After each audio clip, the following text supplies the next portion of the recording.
Bienvenue dans l'épisode 2 de La Terre à l'assiette de Maison Colomb, où nous partons dans la région de Soliès, capitale de la figue. Bonjour Jonathan. Bonjour Valentin. Merci de nous recevoir sur ton exploitation.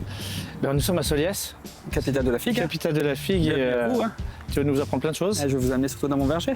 Top. Allez, let's go.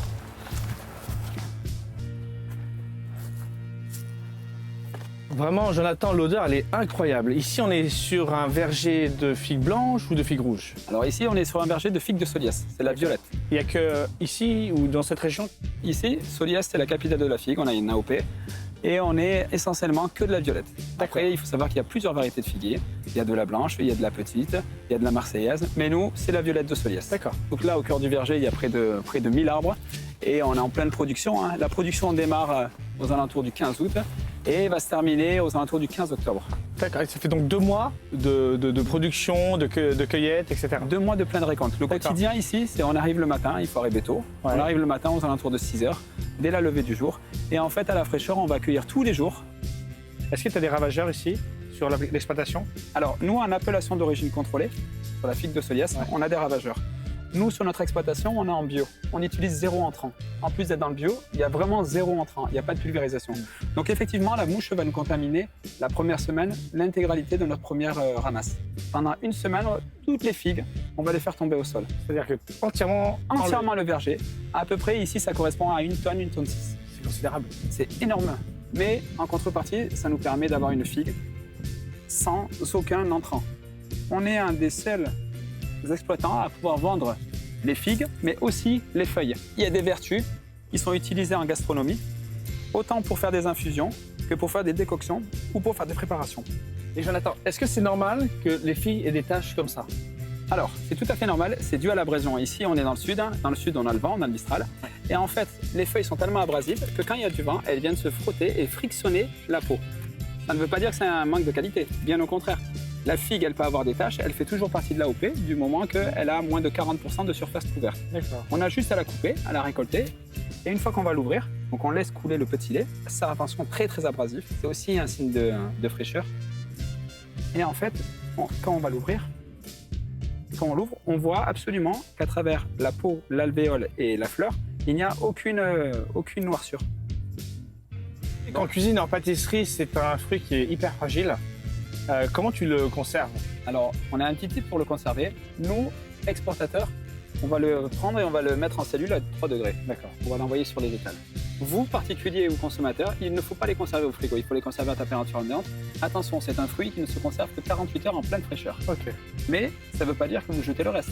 Si vous, dans votre petit panier, vous n'avez pas tout consommé, il faut le découper en tranches fines. Ensuite, il faut le mettre sur un torchon et vous le mettez au soleil pendant 78 heures. D'accord. La figue va sécher, elle va se déshydrater et vous avez une conservation et surtout, vous avez 0 gaspillage. Donc là, ça c'est les figues dont on parlait tout à l'heure, hein, qui ont passé plus de 48 heures, elles sont limite passées. Hein. Ouais. Les gens auraient eu tendance à les transformer en confiture ou même à les jeter. Hein. Mais le titi, c'est de les trancher. Donc les couper Voilà, en c'est tranche, ça. on coupe une figue en 3-4 C'est ça. et on le met directement sur Voilà. une grille. Sur une grille qui est ventilée par-dessous Ouais. et par-dessus, au Ok. soleil. Merci Jonathan de nous avoir reçus sur ton exploitation. J'ai appris beaucoup de choses et je repars avec des tas d'idées. Avec un bout de terroir, C'est destiné à la maison Colomb, à Soliès. Merci beaucoup. AOP. À très Merci. bientôt. Merci. Petite astuce de chef, la figue se mange en sucré et en salé. En salé autour d'un ceviche de dorade ou de bar ou d'un carpaccio. Et puis en sucré, ma grand-mère faisait une tarte à fruits juteux avec des figues bien mûres, du miel, du romarin. C'était un délice.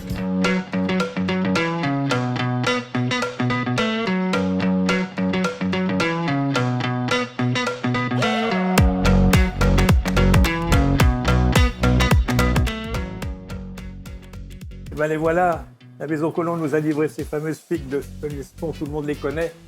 Figues violettes, magnifiques, bonnes à cuisiner, parce qu'à l'automne on a besoin de ça. On est là pour passer un bon moment, on va décliner la figue, parce que la figue c'est quand même un fruit de saison qui peut se décliner. Florence c'est mon bras droit en cuisine, et c'est lui qui va opérer. J'ai fait quelques propositions et c'est lui qui va réaliser tout ça. On va essayer de travailler la figue le plus naturellement possible, mais en ayant quelque chose d'un peu sympa, un peu moderne. On a repris une recette de Monsieur Blanc, donc d'habitude on enlève toute cette peau et nous mais on en a fait un jus aussi parce que on veut bien sûr pas perdre cette jolie figue. Comme ça on a vraiment le cœur, on a le fruit, on perd rien du tout, on jette rien. Ce qui est formidable avec la figue, c'est qu'on peut aussi l'avoir en simple garniture, la figue rôtie. Par exemple, un gibier à l'automne, c'est pas mal ça. C'est très très bon. On a même des fleurs de courgettes. Fleur de courgette qu'on a ramassé ce matin, oui, tout à fait. Regardez, c'est une belle Dernière. couleur. Une couleur magnifique ça.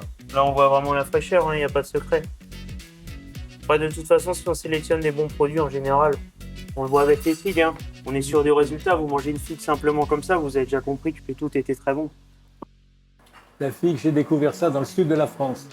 En 1960, j'ai travaillé à la réserve de Beaulieu. C'était une très belle maison, ça l'est encore aujourd'hui. Et il y avait un monsieur qui s'appelait Castagno, je me rappelle son nom. C'était un Italien qui tranchait le jambon de Parme et il disposait de jambon de Parme sur le melon.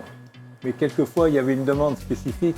Il le disposait sur le jambon coupé très fin, comme un léger voile de jambon de Parme très bien affiné.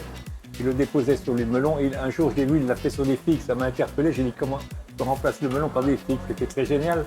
Et après, je l'ai fait personnellement, moi, dans un de mes restaurants. Donc là, on a fait simplement des fritures, voilà, très simple. En été, on aime beaucoup faire ces choses-là. Là, on a cette fleur de courgette cueillie ce matin du jardin. Graines de courge et un peu de graines de fenouil encore, parce que j'aime bien que ça soit bien cuisant. Un amuse-bouche doit être péchu, doit attaquer vraiment en bouche pour vraiment dynamiser le début de repas. Et là, un peu plus étonnant, je trouve, mais une belle bouchée. Les jeunes feuilles, encore une fois, de figuier. Voilà, qui vont être à manger vraiment du bout des doigts et celles-ci on va vraiment les décrocher. Et voilà, vraiment à détacher. C'est simple, efficace. Et on a mis bien sûr un petit tour de moulin à poivre, comme d'habitude, et un petit peu de citron vert vraiment râpé pour apporter la fraîcheur dynamique. Un peu d'huile aussi. Et une petite touche d'huile d'olive si on veut, mais vraiment. Je suis un malade de l'huile d'olive, moi. Même sur une huître en gelée, on met un petit filet d'huile d'olive, ça c'est surprenant, mais ça apporte une note aromatique qui est très intéressante.